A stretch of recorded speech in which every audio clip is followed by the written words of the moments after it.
플로리다주 방위군이 지금 우크라이나에 파병이 돼 있다고 하는데요. 많은 인력은 아니고 한 165명이라고 합니다. 미 7군 훈련사령부 소속이라고 하는데 53 보병 여단 전투단이 지금 우크라이나에 파견이 돼 있다고 합니다.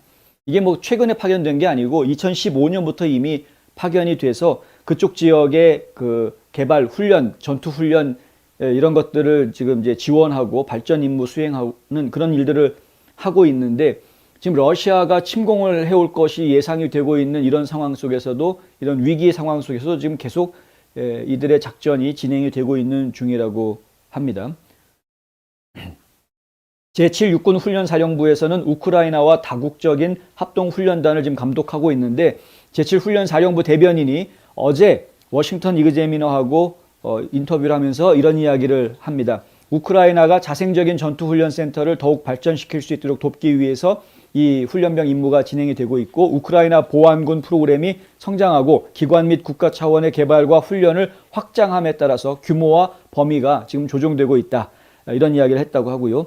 그래서 지금 어느 정도까지 있으려고 하는지, 아니면 뭐 계속 있으려고 하는지, 만약에 사태에 전쟁이 벌어진다고 하면은 그 전쟁이 벌어지는 사이에서 또 미군의 역할이 발생을 하는 것인지, 미군이 있기 때문에 러시아가 함부로 하지는 못하는 것인지, 뭐 이런 것들에 대한 궁금증들이 동시다발적으로 여러 가지가 나오는데, 그런 것들에 대한 이야기는 아직 뭐 나와 있지는 않습니다. 다만 이제 백악관에서는 이번 주에 러시아가 언제든지 우크라이나에 대한 공격을 개시할 수 있다라는 이야기를 했고요.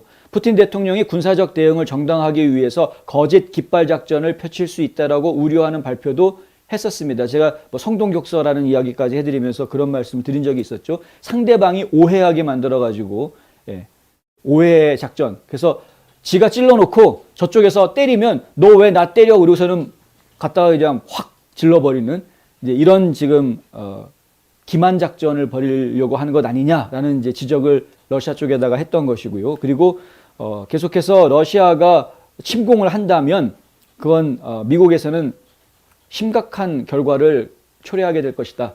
미국 쪽에서는 지금 계속해서 경고를 하고 있는데, 심각한 경제적 결과를 초래할 것이다 라고 백악관 쪽에서는 얘기하고 있습니다. 그러니까 바이든 정부에서는 러시아가 침공을 한다 그러면 경제 제재로 대응할 것임을 지금 이미 다 밝히고 있는 뭐 이런 상황이 돼버렸습니다. 속 타는 거는 지금 우크라이나인데요.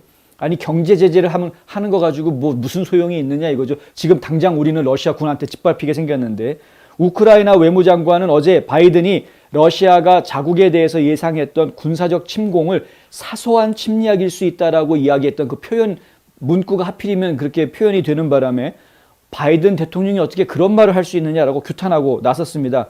이 발언이 블라디미르 푸틴 러시아 대통령을 우크라이나로 초대하는 그런 역할을 할 수도 있다라고 우크라이나 외무장관이 주장하고 나선 것이죠. 드미트로 쿨레바 외무장관은 오늘 월스트리트저널하고 인터뷰에서 이런 이야기를 합니다. 바이든의 발언은 푸틴 대통령의 적대적 행동에 어떻게 대응해야 할지에 대해서 미국이 우크라이나와 동떨어져 있다는 점을 보여주고 있다. 지금까지 미국이 우크라이나의 우방인 줄 알았는데 미국이 지금 얘기하는 거 보니까 영 이상한 얘기를 하네? 이렇게 돼버리는 겁니다. 한국도 정신 차리십시오. 지금 잘 생각해 봐야 됩니다. 지금 어떻게 해야 되는지. 드미트리 쿨레바 외무장관, 아니 어떻게 러시아가 우크라이나 쳐들어오는 걸 가지고 사소한 침략이란 단어가 어떻게 나올 수가 있느냐, 이런 이야기를 하는 겁니다. 참 골치 아프네요. 바이든이 실제로 했던 이야기가 어떤 이야기였었냐면, 어제 기자회견 중에 이런 말이 나왔던 건데요. 러시아가 침략하면 책임을 져야 한다. 만약 사소한 침략이라고 해도 결국 우리가 무엇을 하고 무엇을 하지 말아야 하는지를 놓고 싸워야 하는 그런 상황이 된다면 그거 다 마찬가지다.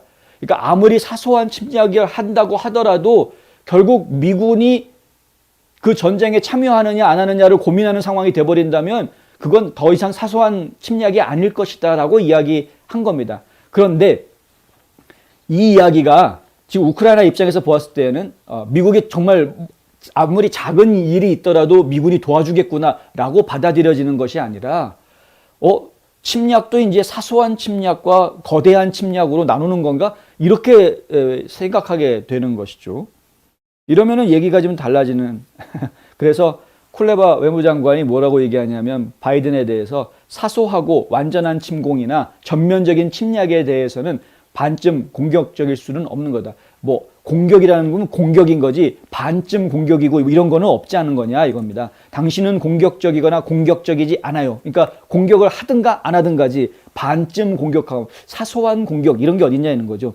우리는 푸틴에게 준공격이나 소규모 침략 작전으로 놀 수 있는 기회를 주어서는 안 된다. 맞는 말이죠. 이 공격은 2014년부터 있었다. 이것이 사실이다. 이미 사소한 공격이라고 이야기할 수 있는 것, 이미 그러한 것들은 2014년부터 계속 있어 왔던 것이다. 미국 지금 어디 있느냐 이겁니다. 쿨레바 장관은 바이든 대통령이 우크라이나를 러시아라는 실존적 위협으로부터 벗어날 수 있도록 돕고자 하는 열망이 정말 진심이 있는 건지 진실성이 있는 것인지 믿고 싶은데 진실성이 있다고 믿고 싶은데 믿고 싶다라고 얘기합니다. 믿고 싶다. 진심인 것으로 믿고 싶다. 동맹의 관계라는 건 굉장히 중요한 것인데 이 동맹의 관계를 이렇게 하찮게 생각하면은 상당히 심각한데 이 국제사회에서 미국의 위상이 날이 갈수록 추락하고 있는 모습을 보는 것은 상당히 안타까운 일입니다.